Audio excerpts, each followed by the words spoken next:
Alright, we're going to do this as a testing. I'm using a different camera, so we'll have to see how this plays out. This is the RobBrod Report version 1, volume number 14. Looking ahead for shows coming up for the week ending August 29th, 2020.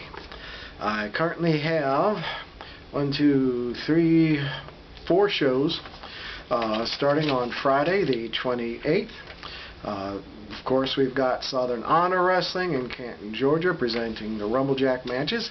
I will be doing a separate video going into greater detail on the Rumblejack match and the whole card, giving my thoughts and opinions on who might be the favorites to win, etc., etc. Also, since it's Friday, it's Pro South show in Piedmont, Alabama. They should have some information on that show coming up usually by Tuesday or Wednesday. This is almost 7 o'clock on Sunday as I'm recording this. On the 29th, I have 2 shows. Again, I searched and these are what I found. I have the Wrestling United show in Franklin, Georgia, and then I have Renegade Championship Wrestling in Chatsworth, Georgia. It's their anniversary show, and they're gone all out. They've got War Games match, Team Illuminati versus Team RCW. There's a ladder match, a tables match, and also a gauntlet match. So they've pulled out the stops, all the stops for this one. So we'll see how that will play out. And last weekend, as a weekend in review, I did go to the Southern Fried show in Loganville, held at the Cross Church. It was titled Ambition. I had a blast at that show. It was held outdoors and the weather was perfect for it. Hardly a cloud in the sky and enough breeze going that it wasn't hot anyway, and a good breeze helped cool it off. It was a solid B show.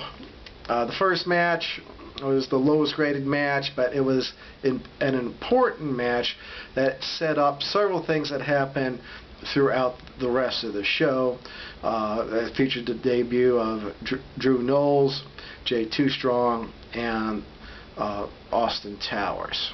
And they faced JB Enterprises, who did a great job, and a tribute to late James Harris, also known as Kamala, the Ugandan Giant.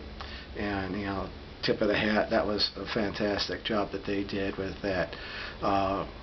End of the show, main event, was absolute brawl, the proverbial slobber knocker.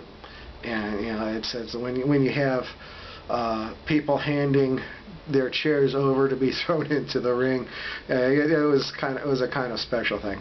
There's not even really fans. It was like 5-year-old kids handing the chairs over. So that was a good time. Everyone enjoyed it. And there's lots of matches. Full write-up was done for Georgia Wrestling History. I've shared it on the several pages, so please check that out for an in-depth interview.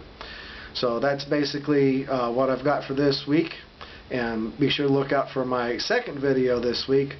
That is the detailed look at the Rumblejack for Southern Honor Wrestling.